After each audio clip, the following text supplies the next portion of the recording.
हे ईश्वर, हमें आत्मशांति दो उन चीजों को स्वीकार करने की जिन्हें हम बदल नहीं सकते, हिम्मत दो उन चीजों को बदलने की जिन्हें हम बदल सकते हैं, और इन दोनों में भेद जानने की सद्बुद्धि दो। तेरी इच्छा चले प्रभु, हमारी नहीं।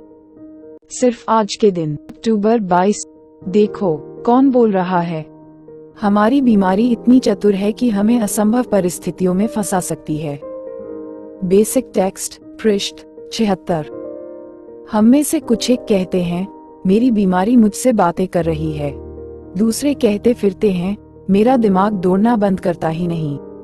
कुछ एक बतियाते हैं, मेरे दिमाग में तो कमेटी बहस कर रही है, या ये खुन्नस मेरा पीछा नहीं छोड़ रही है। आइए इसका सामना करें। हम एक असाध्य रोग से ग्रस्त हैं जो हमें बराबर प्रभावित किए हुए है, यहाँ तक कि सुधार के दौरान भी हमारे साथ लगा हुआ है। हमारे जीवन में क्या कुछ घटित हो रहा है, इसकी एक गलत सलत सूचना हमें अपने रोग से मिल रही है। ये हमसे कहता है कि हम अपने को गौर से नहीं देखें, क्योंकि हम जो कुछ देखेंगे वह बहुत ही डरावना होगा।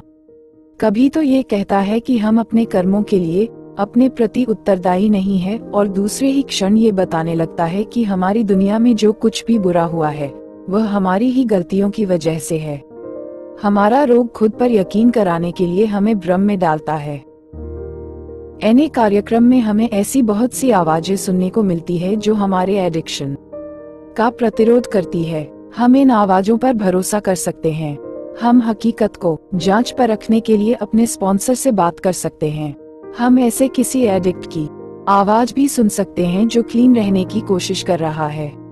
लेकिन अंतिम समाधान यही है कि हम एने कार्यक्रम के कदमों पर चलें और उच्च शक्ति से ऊर्जा ग्रहण करें। ये हमें उस सबसे दूर ले जाएगा जब हमारा रोग जरा ज्यादा ही हमारे सिर चका बोलने लगे।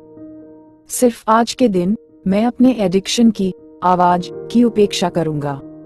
अब मैं अपने सुधार कार्यक्रम की और अपने से बड़ी शक्ति की आवाज सुनूंगा। हे ईश्वर, हमें आत्मशांति दो उन चीजों को स्वीकार करने की जिन्हें हम बदल नहीं सकते, हिम्मत दो उन चीजों को बदलने की जिन्हें हम बदल सकते हैं, और इन दोनों में भेद जानने की सद्बुद्धि दो। तेरी इच्छा चले प्रभु, हमारी नहीं। Thanks for watching. Like, comment, share, subscribe at @jtrend_91.